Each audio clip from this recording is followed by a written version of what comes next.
Hello, it's his Volk. Time to enjoy card making with me. For the card I am making today, I will be using this refined gleaming 6x6 inch patterned paper. I showed them before in my design products video. I will use this beautiful flower background stamp and also I will use this happy birthday die, which I will use in a different way. I have vellum and also will I use sentiments from the stamp and die set. I made them a while ago. This is such beautiful paper.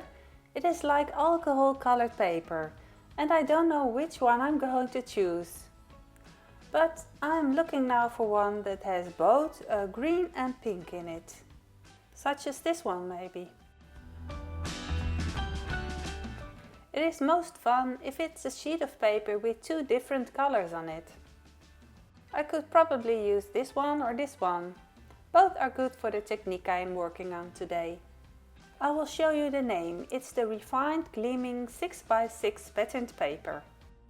Okay, I want to stamp on this part of the paper, the part where you see two colors. I place the paper close in the corner of my stamping tool. I want to stamp as much of the paper as possible, so I place the stamp like this, slightly off the edge. These corners are not stamped, but that doesn't matter. In the corner it is always very bad stamping in such a stamping tool. Now I pick up the stamp from the paper so that it sticks to the lid. And I'm going to ink up the stamp once with Memento Lux ink. This first print doesn't have to be perfect right away. You'll see why in a moment. Now I do want to be able to see all the figures properly and there's a bit bare in the middle, so I stamp it one more time. As long as the paper sits in exactly the same place again, it's not a problem. I let the ink dry for a while because for the next step it's important that the ink is completely dry. Now I'm going to color with a Posca marker. This Posca marker contains white acrylic paint. I have number PC3M, which has a thin tip. You have to shake it well before using it. Now I'm going to color in some petals. It doesn't have to be perfectly inside the lines, because I'm going to stamp a second layer over them later. In any case, I try not to go over the stamped line, but to color on or in the line. This is a very relaxing thing to do. This way it becomes like a daisy. If you do not have a white Posca marker, you could try doing it with a brush with white acrylic paint, or a white gel pen, or a very oily white pencil maybe. And how about white Tipp-Ex maybe? I suppose it's easiest and the result is best with this marker, but you should always leave something to be wished for, shouldn't you? You could also choose to leave some leaves a bit open by only coloring the edges. Again, it is not a problem if you color a little bit over a black line, because we still have the stamp in the stamp tool and we are stamping another layer over it. Now I've colored in all the petals and now I'm taking out a narrower Posca marker. This is one with a thinner tip. This is a PC1M and the one I just picked up, that was a PC3M. With this thin tip I put dots in the hearts of the flowers and I add extra detail in the petals. In each heart I put a number of dots.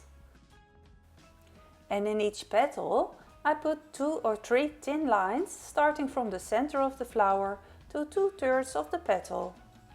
It's not a big deal if you go outside the lines, so that's how I continue with the whole sheet. Now it's dry and because I want to heat emboss the top layer of ink, I will put some talcum powder over it. In this homemade embossing pouch there is talcum powder. It prevents embossing powder from sticking to places where I don't want powder. Now I take my stamp tool out again and you can see that the stamp is still in the tool. Now I'm going to stamp on the exact same spot again and heat emboss over it. Again, I'm using the same Memento Lux ink. And look how beautiful it is already. But you can use any ink that is suitable for heat embossing. I will be heat embossing with AlinaCraft transparent embossing powder. I wrote a T on the lid myself because I don't want to confuse it with the white embossing powder. Shake off the excess embossing powder and sprinkle it back into the jar. You can still blow away the last grains. Don't shake too hard or too much will fall off. On this paper it is best to emboss from below. Look how nice it is shining already. If I were to emboss from above, the powder would get into the paper and it wouldn't get such a nice bulge. Also, don't emboss in the same spot for too long and only start when the heat tool is up to temperature. I have two Decotime aqua markers here, but any kind of aqua marker will do, as long as it's water-based marker. I'm going to use the green marker on the green parts and the pink marker on the pink parts. My marker has a brush side and a fine side. I'm using the fine side. With the pink marker I'm going to put dots in the leaves on the pink background.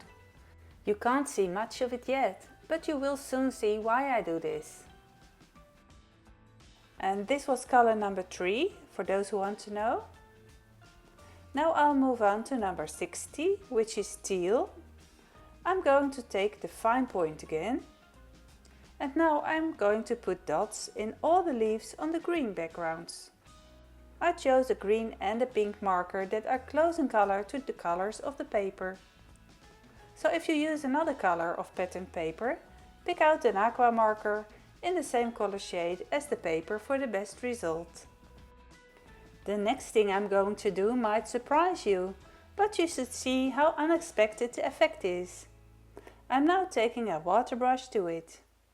My water brush is from Tombow. I have a tissue to wipe my water brush on. Can you see that it gives off almost no water? Now I'm going to color all the leaves that have dots in them, just by brushing over them with the water brush. After coloring a few leaves, I wipe my brush clean and dry. I don't want too much ink on the brush. Because I embossed with embossing powder, it's very easy to stay within the lines of the leaves. The dots remain visible, and I like that.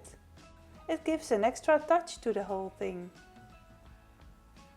You can also use an ordinary brush, but make sure that you dry it thoroughly every time.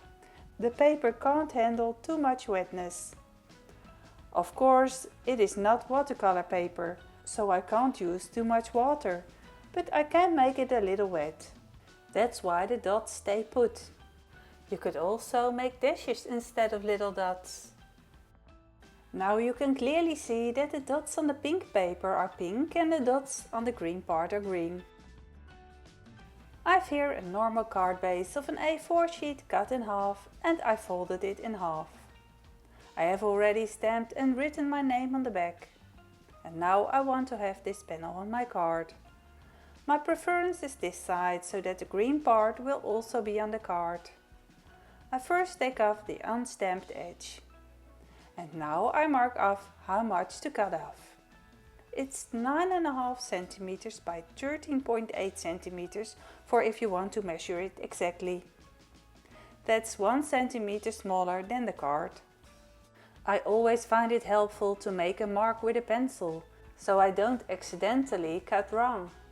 Save the leftover piece, we can always put it to good use. What we need now is a piece of vellum. It's 20 sheets of 155 grams vellum in A4 format. I'm going to cut a strip of 5 centimeters, about 2 inches. Here I have the AlinaCraft Happy Birthday text. And I'm going to cut that 4 times out of white paper and once out of black paper. I will now cut the 2 parts loose.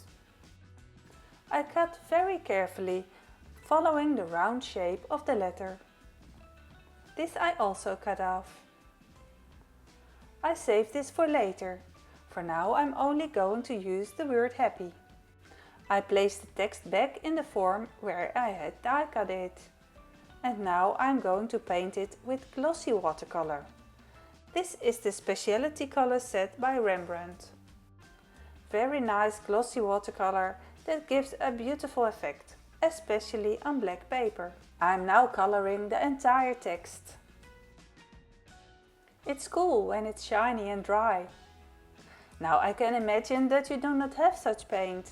In that case, you can also use shiny paper to die cut out, or you could make your own shiny paper with, for example, glitter or embossing powder.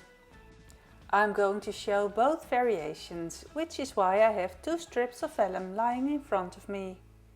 In the meantime, I have also glued 3 layers of white die cuts on top of each other, which I put on top of the strip of vellum. The single white die will be under the strip of vellum. Now I want to glue it nice and straight, so I take the negative form, the part that was left over after die cutting, and so I use that negative as a template in which the text fits. Especially with such intricate dies with narrow text, it's nice to have a template. I want to stick the happy straight onto the vellum, and this way it works really well. I immediately dab away the excess glue with a tissue. I do this for the birthday text as well. Especially with these 3 separate parts, you can then see very well where the letter should be placed. It's a patient job, but really gives such a beautiful result. Now comes the single layer on the bottom of the vellum. In doing so, I glue to the top of the text. Actually, it is much easier to use double-sided adhesive, then you have less mess, of course. The text is placed exactly on top of the other layer of text with a piece of vellum in between. The thick text on top, the single thin layer of text on the bottom. Now I glue the text that is cut out of glitter paper on top, but just a little bit shifted, so you can see a white shadow coming out from underneath. At the other text I paste the top layer also shifted, but to the bottom right side, so that you can see the white shadow from the top left. For the top one with the word happy, I glued the glitter text just so that the white shadow came out right below the word. This now needs to dry for a while. I stamped and die cut a stash of text with these clear stamps and matching die cut from AlinaCraft. Super handy to have a supply of text strips like this that can go with anything. Out of this stash I now take 2 happy birthday stamp sentiments. I cut it in half, so I have a strip with the word birthday and a strip with the word happy. I can glue these together with the text. Let's see where it looks best. Meanwhile, I continue with the strip of paper that was left over. First, let's cut it nice and straight.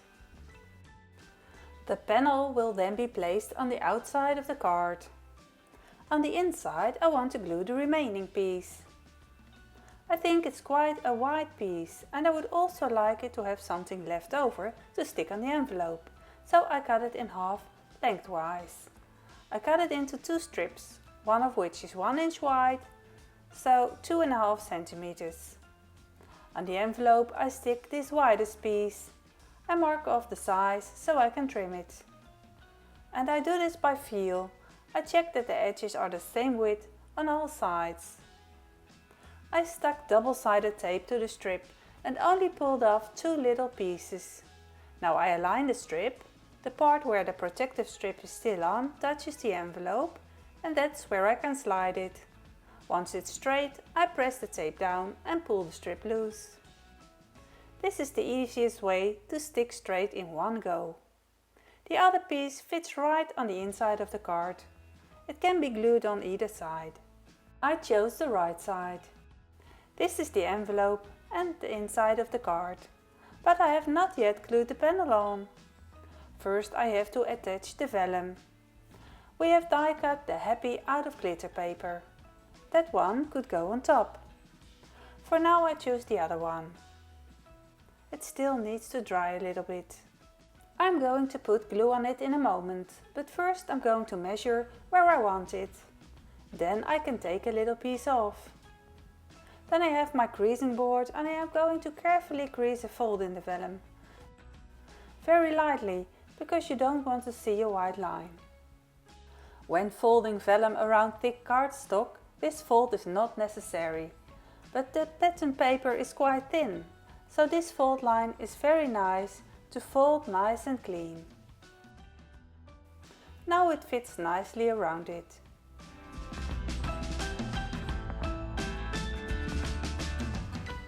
I put double-sided tape on the edges of the card panel, at the height of where the vellum will be, and glue on the bottom die cut. That bottom extra die cut leaves a little space between the card and the vellum, which makes it stick nicer.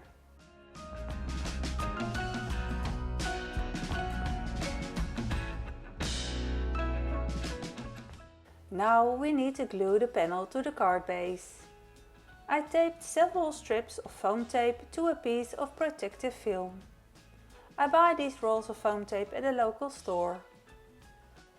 When I want to cut pieces off, it's always very handy to cut them smaller this way. Then I can cut a supply of narrow strips. I stick the narrow strips on the back of the panel. And so I glue the whole panel raised on the card. Should I stick the word happy above or under the word birthday? You can do both, but I like it better on top. I also stick the happy text on with foam tape.